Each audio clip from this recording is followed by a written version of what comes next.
Bonjour les enfants, nous nous retrouvons pour cette troisième rencontre de préparation à la première communion, où nous allons voir aujourd'hui ce récit du lavement des pieds. Pour cela, nous allons commencer en priant. Au nom du Père et du Fils et du Saint-Esprit. Amen.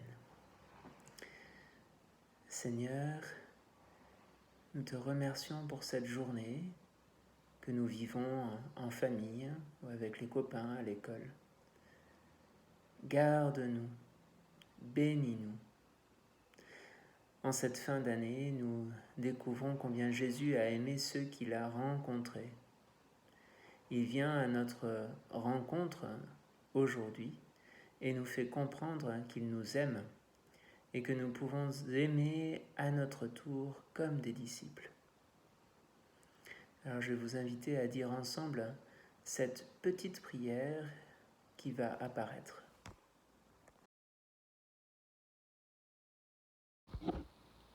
Cette prière s'appelle l'acte de charité. Disons-la ensemble. Mon Dieu, je vous aime par-dessus toute chose, de tout mon cœur, de toute mon âme et de toutes mes forces, parce que vous êtes infiniment bon et souverainement aimable. Et j'aime mon prochain comme moi-même pour l'amour de vous.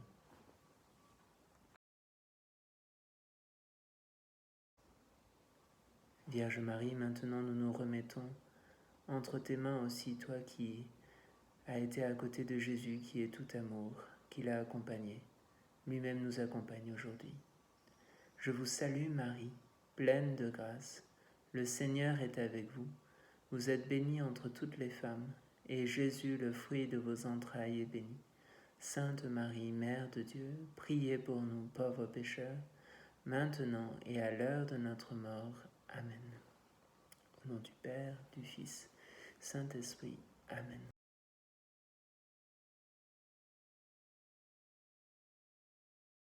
Voici l'événement du lavement des pieds. Nous allons voir ce qu'il se passe. L'événement du lavement des pieds. Nous allons voir sur plusieurs images qu'est-ce qu'il se passe. Tout d'abord, il faut savoir qu'il était de tradition à l'époque de Jésus de laver les pieds. En effet, les gens marchaient pour la plupart en sandales, voire pieds nus. Il n'y avait ni chaussures, ni chaussettes. Les pieds étaient donc constamment sales. On marchait beaucoup. Dans la plupart des maisons, pour accueillir ses invités à la maison, il était demandé aux serviteurs de laver les pieds des invités en signe de bon accueil. Regardons ce qui se passe. Cet événement se passe le jeudi saint, le jeudi avant Pâques, où Jésus meurt sur la croix et ressuscite. C'est le dernier repas de Jésus avec ses disciples à Jérusalem.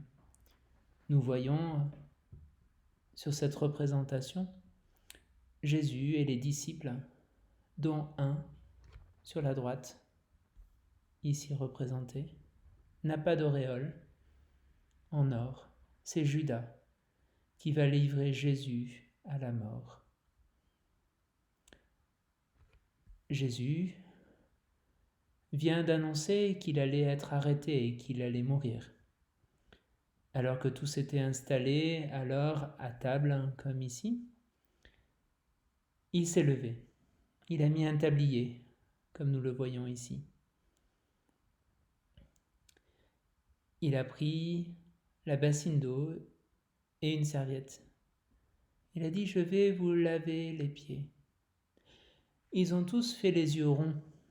Ils ne comprennent pas. L'étonnement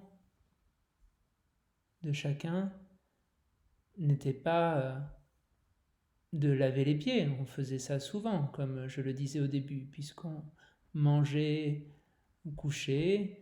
Comme nous le voyons, il n'avait pas de chaise ni de place sous la table pour mettre les pieds, seulement des coussins. C'était donc quand même plus agréable d'être à côté de quelqu'un qui avait les pieds lavés et qui ne vous mettez pas sous le nez la poussière et les autres saletés de la route.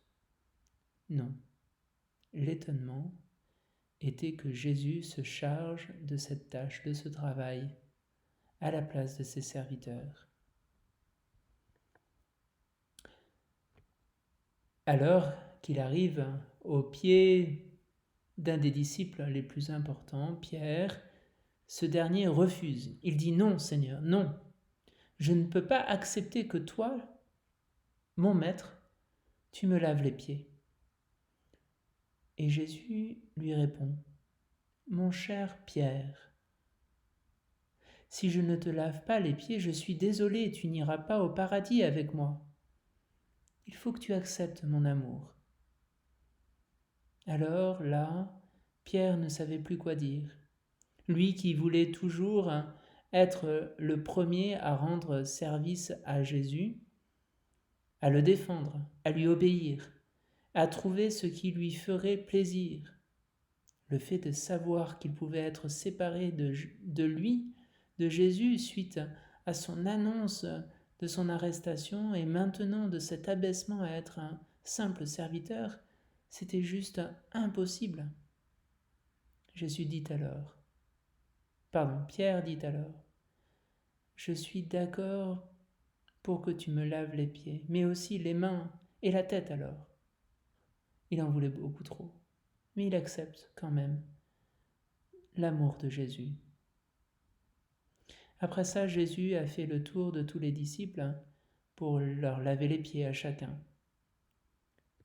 Puis il leur dit, « Est-ce que vous avez bien compris ce que je vous ai montré ?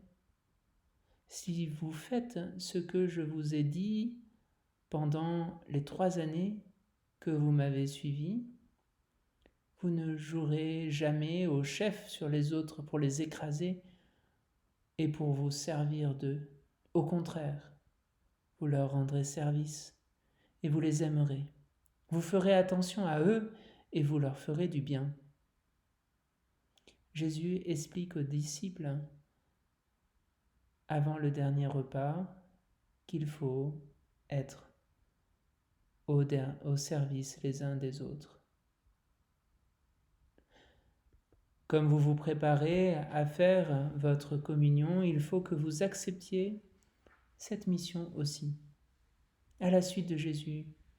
Même si je suis chef dans mon école, puis quand je serai plus grand à mon travail, dans ma famille, je dois être au service de chacune des personnes qui m'entourent. Vraiment, accueillons cette parole de Jésus. Mon commandement, le voici. Aimez-vous les uns les autres comme je vous ai aimé.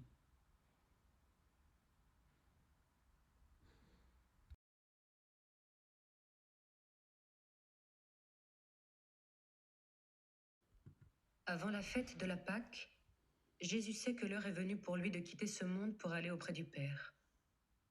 Il avait aimé les siens qui étaient dans le monde et les aima jusqu'au bout. Au cours du repas, le diable a déjà persuadé Judas de trahir Jésus. Jésus sait que lui-même est venu de Dieu et retourne à Dieu, et que le Père a tout mis en son pouvoir. Il se lève de table, dépose son vêtement et prend un linge qu'il se noue à la ceinture. Puis il verse de l'eau dans un bassin. Alors, il se met à laver les pieds des disciples et à les essuyer avec le linge qu'il a à la ceinture. Quand c'est le tour de Simon-Pierre, celui-ci lui dit, « C'est toi, Seigneur, qui me laves les pieds ? Ce que je veux faire, tu ne le sais pas maintenant. Plus tard, tu comprendras. Tu ne me laveras pas les pieds ? Non, jamais. Si je ne te lave pas, tu ne peux pas rester avec moi. Alors, Seigneur, pas seulement les pieds, mais aussi les mains et la tête. » Quand on vient de prendre un bain, on n'a pas besoin de se laver, sinon les pieds. On est pur tout entier. Vous-même, vous êtes purs, mais non pas tous. Il savait bien qui allait le livrer. C'est pourquoi il disait, « Vous n'êtes pas tous purs. » Quand il leur a lavé les pieds, il reprend son vêtement, se remet à table et leur dit, Comprenez-vous ce que je viens de faire pour vous?